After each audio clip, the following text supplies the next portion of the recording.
Hi, welcome back to Brooks's Bass Corner. Today I have an interview for you with the one and only Billy Sheehan, going back to July 2014, just prior to a Winery Dogs gig here at the Camden Underworld in London. If you're enjoying the reviews, videos and interviews on the channel, please hit the subscribe button below. Hit the notification bell so that you receive notifications when I post a new video. And if you could give me a thumbs up, I'd really appreciate it. I hope you enjoy the interview. He's in fine form. I've never passed out on stage. Yet. We're hardy beasts, bass players. That's true. I've got. I remember that. Yeah, I'm going to ask you to sign it at the end if you Sure, want. I interviewed Jack Bruce a couple of months back, and he signed it. And if you see Billy, say hello. I saw Jack playing at a trade show, and I was going to go up and say hi to him, but I know everybody's in his face. I said, you know what? Yeah. I had the privilege of hanging with him. I'll let him. Cool. Yeah. We were at his house, and the guy's quite ill. With the liver thing, but he's soldiering on, and his new album's pretty good. Oh, good for him. I've got a couple of things here. That's supposed to be my head, Really? Back in those days, you might have got away with it. It came from a photo of me with my hair out, and I didn't realize, but the artist, who's a pretty famous artist who did this, he did a bunch of sculptures commissioned by New York State and by the federal government and stuff like that. So he's a pretty famous guy, but it was made of clay, so it didn't survive. Okay, that was really normally hard. he would do that to do the precursor of a bronze cast. Okay. So he just did it in clay, painted it bronze. We didn't have the money pretty to good. do it. But I didn't mind my head being represented by a bunch of naked girls. There was a time in my life, and that was all was on my head. Again, that's bass players. I got that in 1992, trying to get those sort of things over in the UK. Impossible. That was on an import. That cost me about £40. Yeah, I've done the same. I'm a fan of a lot of stuff. There's some place you just can't get it. Okay. And you got to pay top dollar. That's it. I've done it many times. I'm sure. I have one of your basses, by the way. Excellent. Excellent. I got two of the new ones out there. One's a prototype. Okay. Not sure if I'm going to play the prototype or the other one tonight, because they're set up a little different. Are they holding up okay with the change? The weather here at the moment, it's up and down, it's hot. Well, Sonosphere, it got rained out, and last night it was like you dipped it in salt water. Okay. And it worked fine. Good. All right. Has the success of the Winery Dogs project and the way the fans have taken to it instantly surprised you? Pleasantly so. I loved the record instantly. I played it for all my friends and was very excited about it. But you never know, because there have been many times you're excited about a record and the people just don't get it. It just doesn't happen. Or many other things can happen. There's great records that everybody would get, but they're just launched the wrong way, came out at the wrong time, and didn't land the right way. The first two King's X records should have been the two biggest records of all time, but they weren't. Sure. Why? Who knows? Would you say, in respect to that, maybe a couple of the Mr.Big albums suffered because they came out at the same time as grunge? Yeah. In USA and Europe, but it didn't affect us at all in the rest of the world. Okay. And I don't mean just Japan, because people kind of default to Japan. But in fact, we put a live record. Our first live record, the label wanted a live record from us after our very first tour.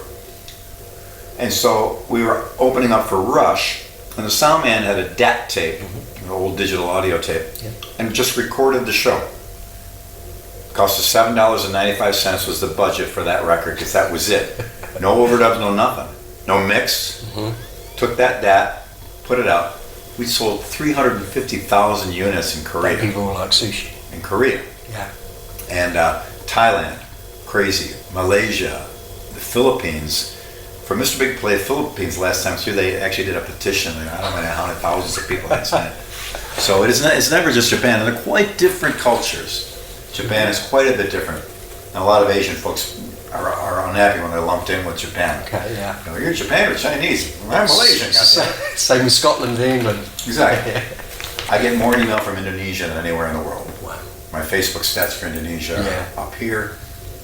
Then it's USA, a bunch of European, way down there is Japan. Okay, interesting. But we do well there. But you never know what's going to happen when you put a record out. You do your best, and hit it from all angles. And nowadays it's quite a bit different because the cycle of an album is a lot longer. Before it was 6 months, nothing happened, you're done. Yeah. See you later, go back. No singles. Yeah. Finish. And that's how Lean Into It was. It was already out. We were under our third single. Yeah. And that didn't work either. And somebody started playing To Be With You on a radio station in Lincoln, Nebraska. Yeah. Against the record company's wishes. And the single before that was Lucky This Time and wasn't doing a hell of a lot. No. And I think we had Green Tea 69 as a single also. yeah. Then the next song, Just Take My Heart, would have been a top 10 and possibly #1 record, but the label blew the timing on it. Everybody was still hot on To Be With You, and they wanted to release this on top of it, so we're not going to play 2 songs by the band on the radio. Here in the UK, that came out about 6 weeks after To Be With You was doing well. Yeah, I remember the set. It was like, and you guys were here. You were here at Hammersmith. Yeah, I remember. It was like my first London gig, Hammersmith. Second one. What was the first? First one was the year before, 91. With? Mr.Big. At Hammersmith. You did one. Oh, that's right. But it was Hammersmith Odeon was the first one. Oh, yeah. Yeah. And then again, after that, you did it like a following year because To Be With You had gone stratospheric. Cool. You were back over here. Right on. I think you did a UK tour around it as well. Yeah. Yeah, it was quite pleasant. Yeah. Had a lot of great curry. The best. The curry you get in the UK. That's class, yeah. You have quite a few regular projects. What's occurred to me is after sort of the first phase of Mr. Big, and you guys obviously went your separate ways. After that, you seem to have.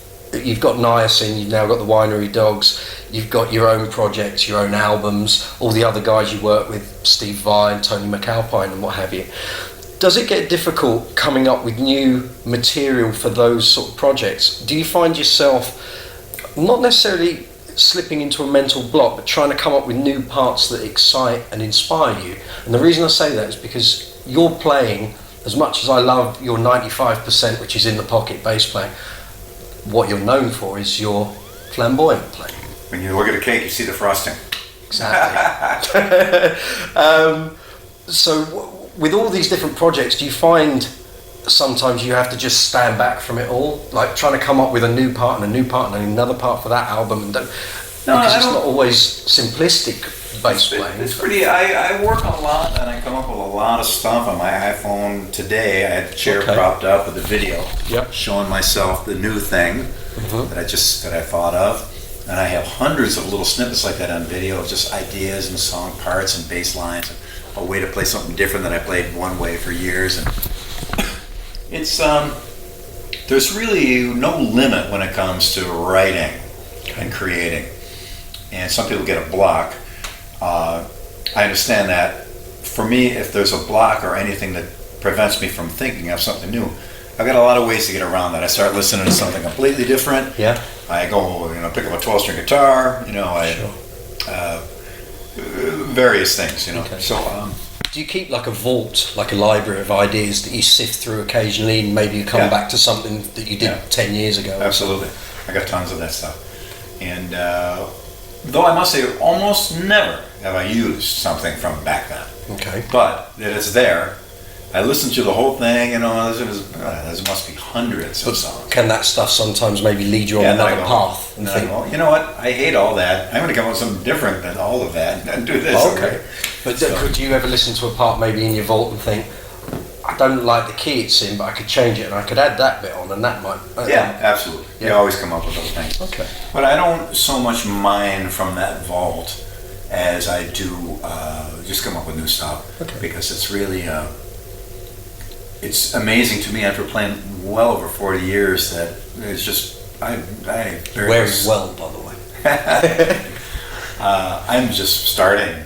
I'm just scratching the surface of what the possibilities are. Yeah. And to me, that's fantastic. Some people that would be daunting and be a way to say, wait, I don't know, if you could never get up to the top of the mountain, why would I even try? Sure. Well, because the climb is awesome. And you will reach the top of one peak only to view the next one. But I'm really amazed that there's still all this new stuff all the time. Yeah. Technique-wise, style-wise. I'm doing a lot of flamenco picking now on bass. Yeah. It's an unusual thing. Out of my ignorance, it's probably somebody that already does that. It's amazing. I don't know. but it's new for me, and I got a whole new thing with that. Bunch of different ways of playing that are just different than I've done ever before. Then I'll watch an old video or something, or hear some old thing of mine, and go, oh, gee, I forgot about that whole thing I used to do. And it's really amazing how unlimited it all is, and I really can't account for it. There is so much to be created there and not repeat yourself. Yeah. It's pretty cool. I was going through some magazines and I came across a copy of Bass Player that came out around the time of Bump Into It. About Bumperhead, sorry. And it was you in the studio, and it did all your rack, and this is what we've done on tour. And Right. By the way, Billy's turning 40 this year. All right. And it was the same week that my niece was born, and she's now 21. And I suddenly thought, you know what, I'm immensely proud to be a fan of yours, that in that 21 years, what's gone on since then. Wow. In that, not only did Mr.Big sort of carry on, but when that stopped, some people might have thought, oh, well, you know, what's he going to do now? And what can he do? Well, how are you going to go on? And as fabulous a bass player as you are, maybe for some things you wouldn't be like a first call session player because your stuff wouldn't relate to that. But when I actually looked back at the discography, and I thought, you've actually done more in that 21 years than you probably did in the 21 years before. It's a funny thing. The Niacin thing was quite a adventure for me, because playing with Dennis, he was unlike any drummer I played with before. I'm lucky to play some great drummers, but Dennis, to me, he changed my life in a lot of ways. And playing with Steve Vai was also an interesting thing, because I don't do that. That's not my thing, really. I love Steve. I think his music is amazing, but it's not something, I wouldn't put a Steve Vai record on at all. It's not what I would do. It's like Phil Collins said, I wouldn't put a Yes record on, I'd put some Motown on. Exactly, but he loves and respects Yes, just like I love and respect Steve. So when I played with Steve, it was a whole different discipline. I had to play what he wanted me to play, the way he wanted me to play it, which I don't do. But that was great to do, because I always challenge artists, do that thing that you don't do. Do the thing you can't do. Go after the things that aren't comfortable. Get out of your comfort zone. Don't just sit back and play that thing you do that you can fall right into, and you can do it, and everybody loves it, and okay, thank you, good night, we'll have a beer, and that's the end of it. Try making a left turn, and try something different. So it was an interesting discipline. And then I do enjoy just challenging myself and trying to keep a continuum of evolution going on, where things are getting better, and things are and better doesn't mean faster and more legs. It just could mean a lot of things. The way time is treated, there's so many subtleties to it that you could fill a couple of encyclopedias with all the variations on how you treat 4/4. Sure.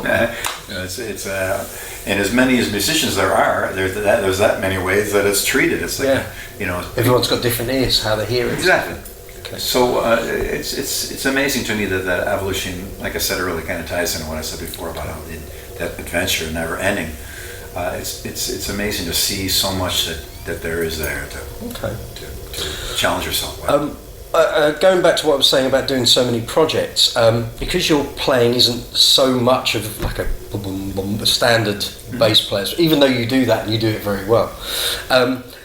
Working with so many different projects, do you find you compartmentalise in your head what you're doing? I.e., say you've got 5 projects going on over 5 months. Do you learn the first thing, and that's what I'm doing, and I'm fantastic at it, you get to the end of the month, you throw that in the bin, it's like the recycle bin in your head. When I end one, I got to end it, because I've only got so much RAM.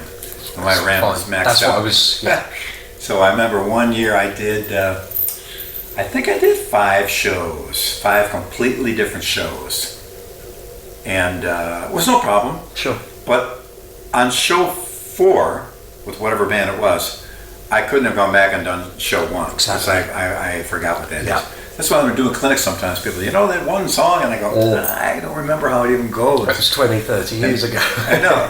And there's, well, you recorded it. I know, but And even when you get finished with the record, that you just completed, and are rehearsing, you gotta, well, how did that go again? I gotta, because I don't necessarily commit everything to memory. Some things I remember always. Some things will always be there. and I'll never forget it. Some things I can just figure out just because if I can play them in my head, I can do it with my hands. And maybe a degree of muscle memory as well. Yeah. Yeah. And but it's funny. We did some Niacin shows just recently, and going back, learning some of that stuff. I had no idea what I did or how I got. And there's some complicated lines. Sure. And I listen to me playing and go, geez, I'm blazing away and it's going by super fast and it's all on time. I have no idea. I don't even know where to start. You know. And so eventually I figured it out like a day before. Do you sit at home with a slow down or on your Mac? Yeah, I have to sometimes. Okay, cool. It's nice to know that the stars do it as well as the rest of us. Oh yeah. Sometimes Okay. you got it. Because I just can't hear sometimes what's going on. I just gotta slow it down, check out what's there. Okay. I don't read, and so even then, I know musicians who do read, but none of the stuff's ever written down. Sure. I don't know. Sure. Later on, guys will come in and transcribe stuff, but in the act, people were surprised when I said, when we did Steve Vai record, I didn't see a piece of sheet music anywhere. No.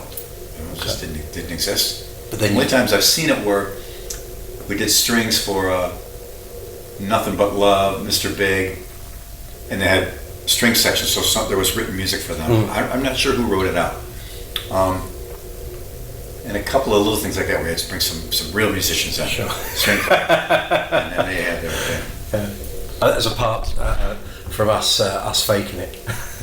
Us yeah. guys, yeah.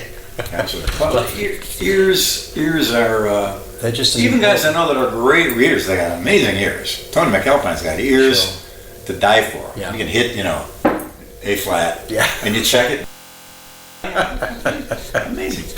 Jeff Berlin can sight sing in pitch, a paper black with notes. So and he reads like crazy, but ear. Yeah. Jeff he'll play it. Just ears are in an ensemble when you're writing and working and jamming. It's all ears. Maybe composing and performing in a symphony and things like that. The written music is very important. But even symphonic players, they know pretty much what's going on. Sure. I mean, the sheet music is there, but they pretty much know it. Okay. I'm going to whittle through these questions because she's going to appear otherwise. Yelling at us. Next time I see you, I'll ask about vocals and singing, okay? You're not a youngster anymore, although you're wearing very well. Do you do any sort of warm-up or physical prep before a show? Do you find shows are more physically demanding now? Or do you find I don't think they're any more physically demanding. I kind of do exactly what I did back in the 70s. I do warm up a lot, but I don't know if it's necessary. I should try doing a show without warming up at all. Okay. Have you ever suffered from like tennis elbow or anything? I had a little carpal tunnel, but I went low carb and it's cured. Okay. Absolutely cured. Gone.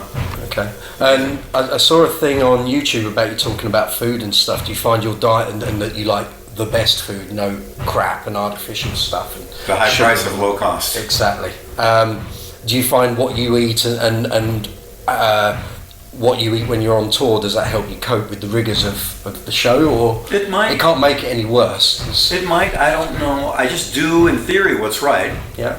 And things tend to work out, but I don't know what the causation is. Okay. I don't know if it's because of that, but I think, you know what? They say that if you're eating crap, you'll feel like crap, so let me not eat crap and eat good food. But I guess I could try eating horrible fast food.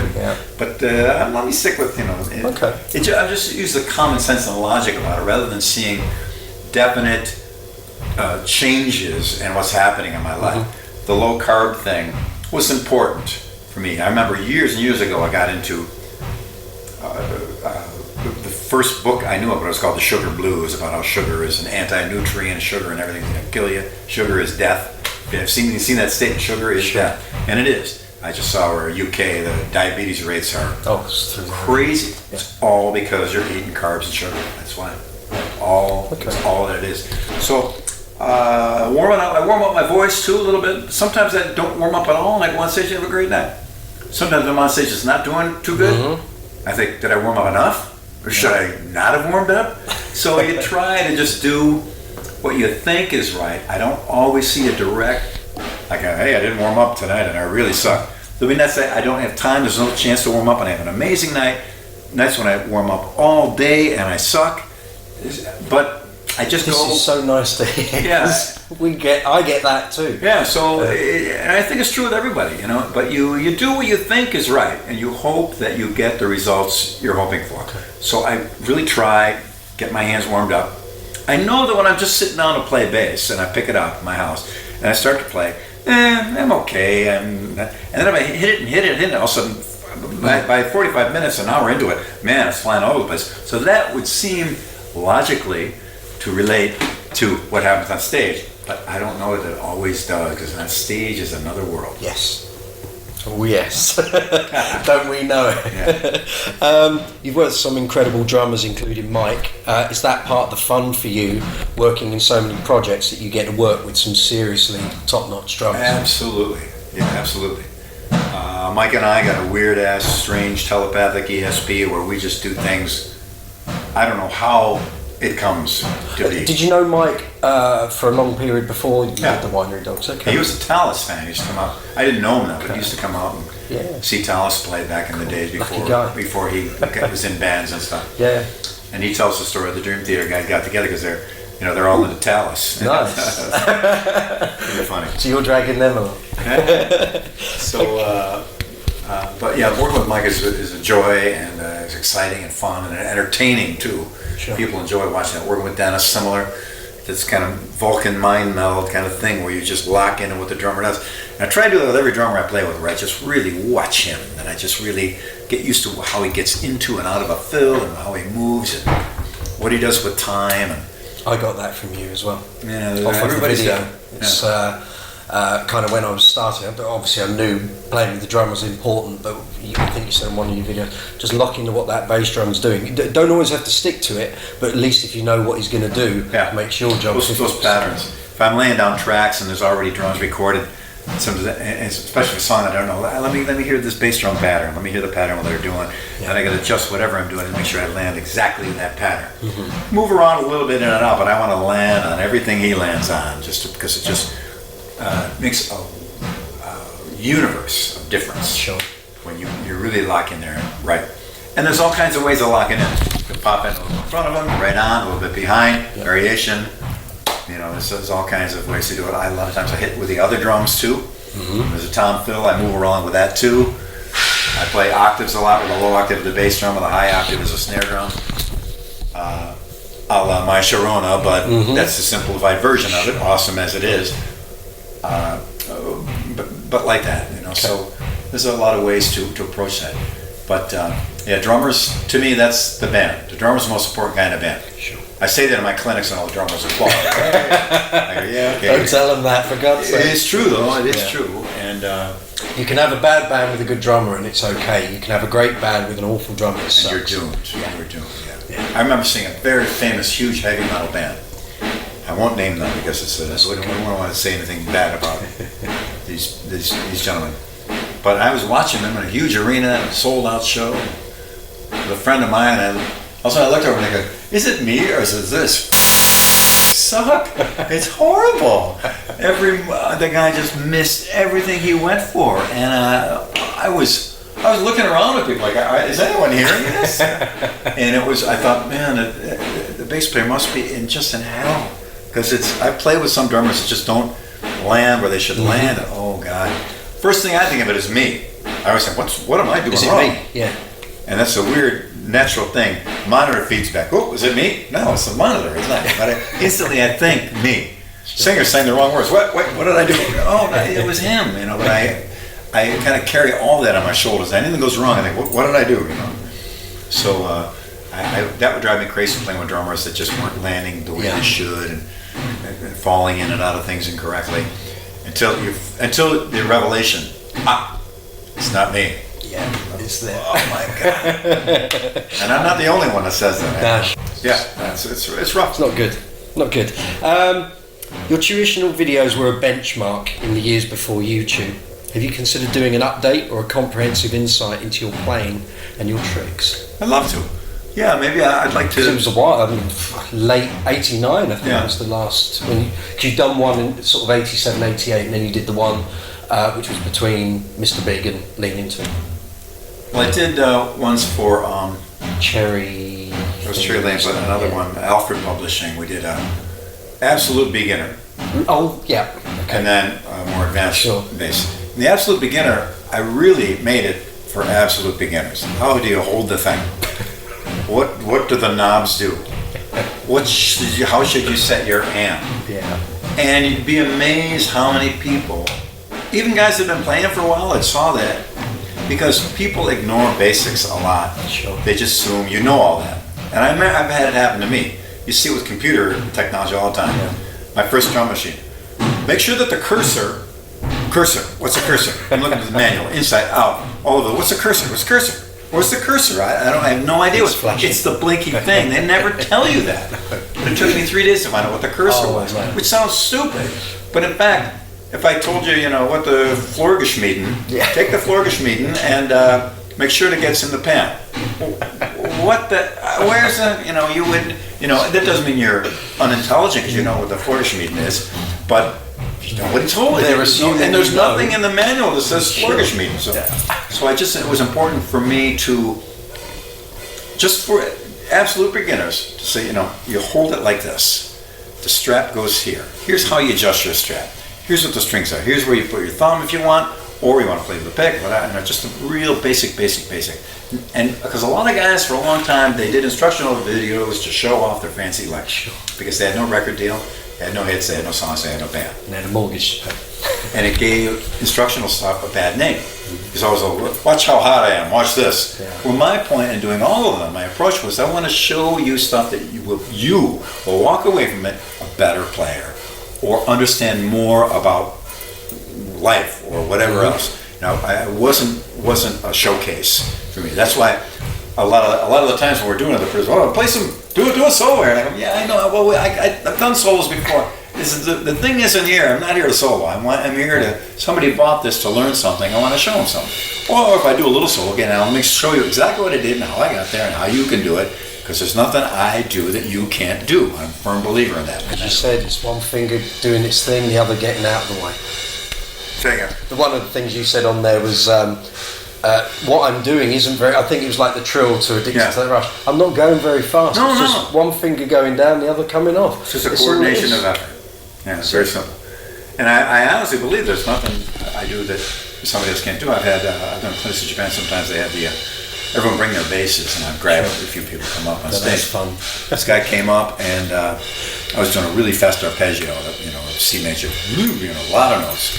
Long distance of the low note to the high note. And I could see in the audience's faces exasperation. Wait, come on up here, let me show you exactly what we're doing.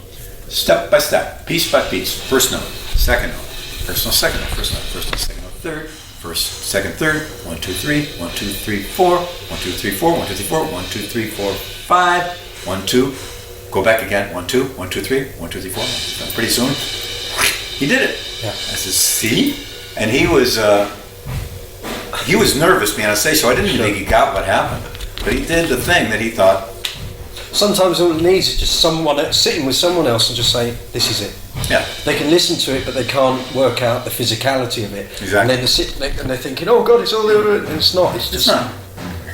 It's just that's the piece of wood.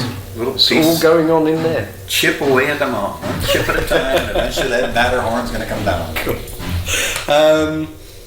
I was going to ask you something there, but we won't. When I saw you at the Bass Centre in '91, the only pedal you had with you was a Boss compressor. And I remember you saying at the time, I keep things simple, I don't use loads of pedals and loads of gear. Obviously you have big amps. But, and within about a year or two, 91, 92, 93 on the Mr.Big tour, every time I saw pictures of your setup, it was huge racks of gear. He lied. He said it was just a compressor pedal, but here it is, all this gear. Now, obviously, I was watching a thing on YouTube, and your pedal setup is a lot smaller and a bit more modest. Yeah. But you're always sort of bringing across on your videos, keeping things simple, and how you didn't like having active basses because of batteries. The battery could go wrong. Yeah. Why is it different? So, what caused the radical sort of? Well, in fact, it still was simple. Okay. Still very simple. All I do is take an amplifier. About 3-4 minutes. I'll take an amplifier and use the component parts. Yep. Preamps, power amps. Instead of pedals for compression, I use all pro audio compression. I may have been mean to be self-aggrandizing, but I may have been the first bass player with a rack of gear. It was before Anvil even made racks. They were made by a company called Bud racks. They're all metal, USA, used in radio stations. But I had racks of custom preamps, BGW powers. Nobody had that yet. All Pro Audio, JBL speakers. So you had a big car to get to your gigs? Say again? You had a big car to get to your gigs? Oh yeah, we had full truck sound and lights back then in the day. So to me it was really simple. And so in spite of the fact that there's a rack of gear as tall as I am, in the middle of a show, something would go wrong, the crew guy would come running up to me and I'd say, the input came out of the low compressor! And he'd look at me like, what? He'd go back and, the quarter-inch jack came out of the low compressor. How did he know that? Because I knew that thing like the back of my hand. I wired it myself, I built it myself. All those components, I had opened up every case and inspected all the electronics, all the circuitry, did all the wiring all by myself, all the racking, all the ground loop troubleshooting. So for me, a big, huge rack of gear is pretty simple because I built it myself. Okay. Whereas a lot of guys, you know, they drop the stuff off at the rack builder, and they get back, and the crew guy knows about it, but something goes wrong. Yeah. Most guitar players, they have no idea what to do. The crew guy can maybe fix it, but I was hands-on. So it really wasn't that complicated. And I remember the bass player issue, because they showed a schematic. That's it. And it was crazy. Yeah. But it was because in the studio, and they were taking double lines off things and stuff like that. And I would never record like that today. But sometimes you have to do, I wanted to play through my amp, and the studio guys wanted me to play, you know, conform to their situation. So by doing that, it looked incredibly complicated. Yeah. But in fact, it was just Pierce preamps, power amps, compressors, crossovers, almost no effects. For a while I used a harmonizer, but that was on a separate channel through a separate amp and speaker. Okay. And almost no other effect other than that. And Pro Audio compressors. Okay. And that's about it. So now basically the pedal board I have out there is exactly what I used to have, only pedal versions of it. Okay. Instead of the Pierce preamp, there's the EBS. Instead of the Ashley compressors, the MXR compressors, which were born in the same city as Ashley, Rochester, New York. Okay. And we're probably not going to get a chance to sort of go into your gear. So very quickly, there is a clip on YouTube that you did. You, Mike, and Richie have done a breakdown of your setup. Is it still kind of similar to that? Pretty much, yeah. I was watching. So if I refer to that, I can say nothing's really changed. No. I think it was like 6 to 8 weeks ago they came to fit. Probably the same. Okay. Great. Okay. Yeah. With Joe. It was, also? I think so, yeah. I remember. Yeah. It's just like you do your bit, and then Mike does his bit, and Richie does his bit. Okay.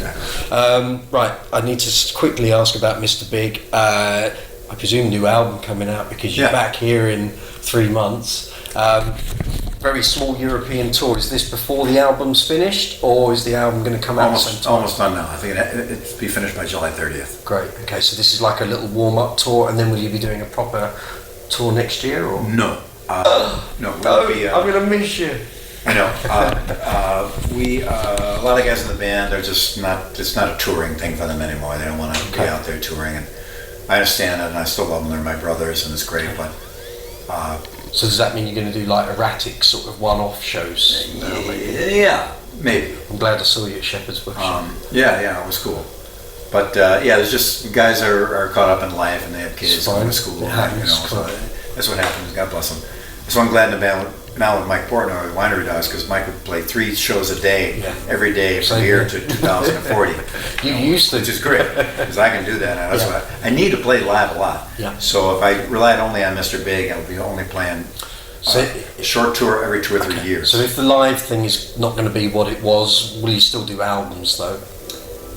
Because the vibe that was coming across on the last album and the tour was that things were a lot more improved than what they were at the end of the first stint, and you looked like you were having a good time. Absolutely, we were having a good time. We may do another record again. Okay. But if we're not going to tour so much, a lot of labels are a little bit hesitant to fund a record if they're not going to go on tour. Sure. So we need to do something. But I know we'll do some more shows. The band won't break up, but it's going to be a very limited thing. And that's cool. And that's just the way life goes sometimes. Sure. Well, she's not here. Any new mods to the bass? Anything in the pipeline? No. Just very happy with what it is. No, it's all pretty much the The same thing. Good. Just working on my hands. Good man. Great.